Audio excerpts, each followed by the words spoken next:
밤이 찾아오면 당신은 늘 그랬듯 정오 스위치를 켤 것입니다. 방이 환해지고 화면을 켜고 배가 고프지 않아도 뭔가를 집어들 것입니다. 자정이 넘어도 눈은 감기지 않고 누워도 머리는 멈추지 않습니다. 새벽 2시 천장을 보며 이유를 찾지만 딱히 없습니다. 이 장면이 낯설지 않다면 그게 정상입니다. 지금 대부분의 사람이 이렇게 밤을 보내고 있습니다. 그런데 이 모든 것이 시작된 것은 인간 역사 전체로 보면 눈 깜짝할 사이의 일입니다. 전구가 발명된 것은 1879년이었고 스마트폰이 등장한 것은 불과 20여 년 전입니다. 30만 년의 인간 역사 가운데 지금 당신이 밤을 보내는 방식이 존재한 것은 고작 그 정도입니다. 나머지 시간 동안 인간의 몸은 완전히 다른 밤을 살았습니다. 그리고 그 몸이 지금 당신 안에 있습니다. 잠이 오지 않는 것도, 새벽에 이유 없이 깨는 것도, 밤만 되면 감정이 이상하게 커지는 것도 전부 거기서 시작됩니다. 지금 당신이 사는 곳에서 진짜 어둠을 경험하려면 상당히 멀리 나가야 합니다. 도시에는 끊임없이 빛이 있습니다. 가로등, 간판, 편의점, 아파트 창문, 지나가는 차의 헤드라이트. 해가 져도 세상은 환합니다. 밤하늘에 별이 흐릿하게 보이는 것은 구름 때문이 아닙니다. 땅에서 올라오는 빛이 너무 많아서입니다. 현대 인간에게 밤은 낮이 연장된 시간에 가깝습니다. 밤 10시에 회의를 하고 자정에 음식을 시키고 새벽 1시에 운동을 합니다. 밤을 밤처럼 쓰지 않는 것이 더 이상 이상한 일이 아닙니다. 오히려 일찍 자는 사람이 특이하게 느껴지는 시대입니다. 이게 너무 당연해졌기 때문에 우리는 밤이 원래 어떤 시간이었는지 잊어버렸습니다. 가스등이 유럽 도시에 처음 설치된 것은 19세기 초였고 전기가 일반 가정에 들어오기 시작한 것은 20세기에 들어서였습니다. 그 전까지 인류 역사 대부분의 밤은 지금과 완전히 달랐습니다. 그리고 그 다른 밤이 인간의 몸 안에 아직 살아 있습니다. 해가 지고 빛이 사라지면 당신은 손을 들어 올려도 그 윤곽을 볼 수 없습니다. 발밑도, 앞도, 옆도 보이지 않습니다. 나무 사이에서 무언가 바스락거리는 소리가 들려도 방향을 알 수 없습니다. 당신은 숨을 죽이고 움직이지 않습니다. 움직이면 안 됩니다. 인간의 눈은 어둠에 극도로 취약합니다. 반면 인간을 사냥하던 표범, 하이에나, 늑대는 어둠 속에서도 선명하게 볼 수 있었습니다. 해가 지는 순간 힘의 균형이 완전히 뒤집혔고 낮 동안 사냥하던 인간이 밤이 되면 사냥당하는 쪽이 되었습니다. 이것은 은유가 아닙니다. 실제로 그랬습니다. 그래서 인간은 어둠 속에서 움직이지 않았습니다. 차가운 밤 공기 속에 몸을 웅크리고 무리 곁에 바짝 붙어 어둠 속 소리 하나하나에 온 신경을 집중했습니다. 지금도 낯선 어둠 속에 혼자 있으면 이유 없이 심장이 빨라지고 작은 소리에도 몸이 굳는 감각이 남아 있습니다. 그것은 학습된 공포가 아닙니다. 살아남은 인간들이 수십만 년에 걸쳐 후손에게 새겨 넣은 생존 반응입니다. 밤은 원래 버텨내야 하는 시간이었습니다. 그리고 인간은 그 어둠 속에서 살아남기 위해 전혀 새로운 무언가를 만들기 시작했습니다. 불이었습니다. 남아프리카 원더워크 동굴에는 약 100만 년 전에 재와 탄화된 뼈가 남아 있습니다. 인간이 그 오래전부터 불을 통제하며 살았다는 증거입니다. 그런데 불이 인간에게 준 것은 따뜻함만이 아니었습니다. 불은 밤의 구조 자체를 바꿨습니다. 모닥불 하나가 만들어내는 안전한 원의 반지름은 약 9m입니다. 그 경계 안으로 표범은 들어오지 않습니다. 빛과 열기와 연기가 포식자를 막았고 원 바깥은 여전히 어둠이었지만 불빛 안에 있는 한 살아 있을 수 있었습니다. 옆 사람의 숨소리가 들리고 타닥거리는 소리가 들리고 흔들리는 불빛이 서로의 얼굴을 비추는 한 불은 인간에게 시간을 만들어줬습니다. 해가 진 뒤에도 쓸 수 있는 두세 시간이었습니다. 겉으로 보면 작습니다. 하지만 수천 세대에 걸쳐 쌓인 그 시간이 인간이라는 종을 바꿨습니다. 불이 등장하기 전 인간은 해가 지면 움직임을 멈추고 날이 밝기를 기다렸습니다. 불이 그 패턴을 깼습니다. 인간은 처음으로 어둠 속에서도 살아있는 시간을 가질 수 있었습니다. 그리고 그 불 주변에서 인간은 낮에는 하지 않던 이야기를 하기 시작했습니다. 인류학자 폴리 위스너는 아프리카 칼라하리 사막에서 수십 년을 보냈습니다. 그녀가 연구한 집단은 주호안시 부시맨이었습니다. 지구상에 몇 남지 않은 수렵 채집 방식으로 살아가는 사람들이었습니다. 위스너는 그들의 대화를 낮과 밤으로 나누어 오랫동안 기록했습니다. 그리고 2014년 미국 국립과학원 회보 PNAS에 그 결과를 발표했습니다.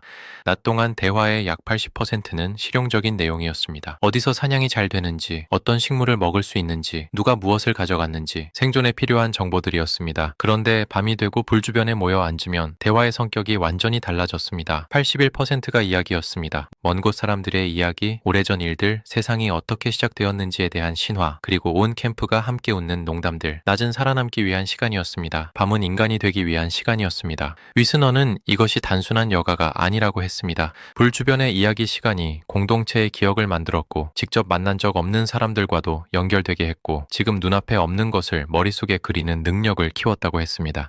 인간이 지금껏 만들어온 모든 신화, 종교, 예술, 문화의 씨앗은 그 어두운 밤 흔들리는 불빛 아래에 있었습니다. 그런데 인간의 밤은 우리가 생각한 것보다 훨씬 더 낯선 방식으로 흘러가고 있었습니다. 새벽 2시나 3시쯤 이유 없이 눈이 떠진 적이 있을 것입니다. 다시 자려 해도 잠이 오지 않고 천장을 보며 보며 생각만 많아지는 시간입니다. 대부분의 사람은 그것을 불면이라고 부르고 몸이 이상하다고 생각합니다. 하지만 역사학자 로저 에커치는 다르게 말합니다. 에커치는 16년 동안 기록을 뒤졌습니다. 14세기 기도서, 중세 법원 기록, 평범한 사람들의 일기, 의학 문헌, 고대 그리스 문헌까지 그는 500개가 넘는 자료에서 반복적으로 같은 표현을 발견했습니다. 첫 번째 잠, 두 번째 잠. 2001년에 발표한 논문에서 에커치는 이것이 산업화 이전 인간의 보편적인 수면 방식이었다고 밝혔습니다. 인간은 원래 한 번에 자지 않았습니다. 해가 지고 얼마 뒤 잠들어 4시간을 자다가 한밤중에 깨어 한두 시간을 보내다가 다시 4시간을 자고 새벽에 일어났습니다. 그 중간의 각성 시간 동안 사람들은 꿈을 곱씹거나 옆에 누운 사람의 천을 느끼며 조용히 생각하거나 어둠 속에서 기도했습니다. 16세기 의학서는 그 시간을 성찰의 가장 좋은 때라고 기록했습니다. 장애가 아니라 하루 중 가장 조용한 의식의 순간이었습니다. 정신의학자 토머스 베어는 1992년에 이것을 실험으로 검증했습니다. 지원자들에게 한 달 동안 인공 조명을 완전히 제거했습니다. 몇 주가 지나자 아무 지시 없이도 참가자 전원이 동일한 패턴으로 수렴했습니다.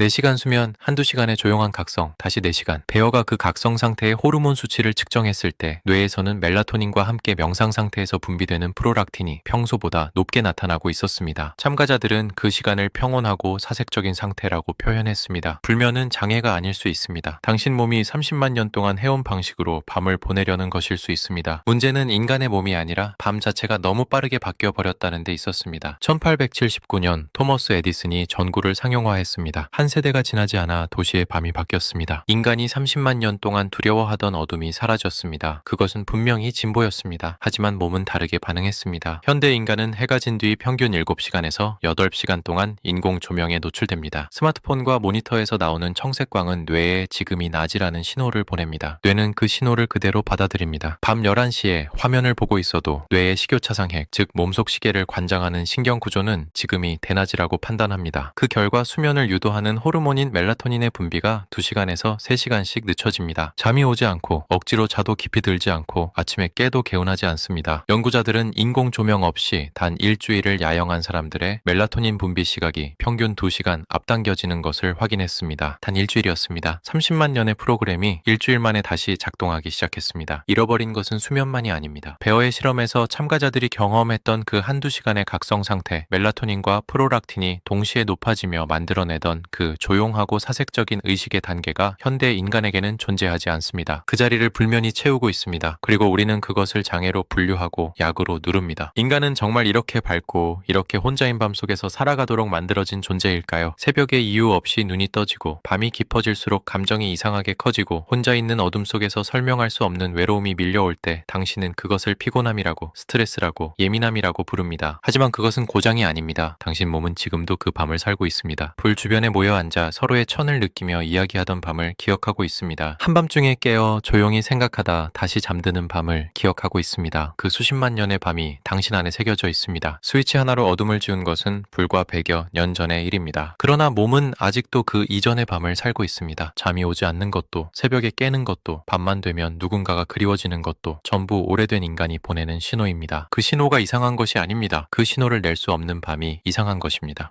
오늘 이야기가 공감이 되신다면 좋아요, 구독 부탁드립니다.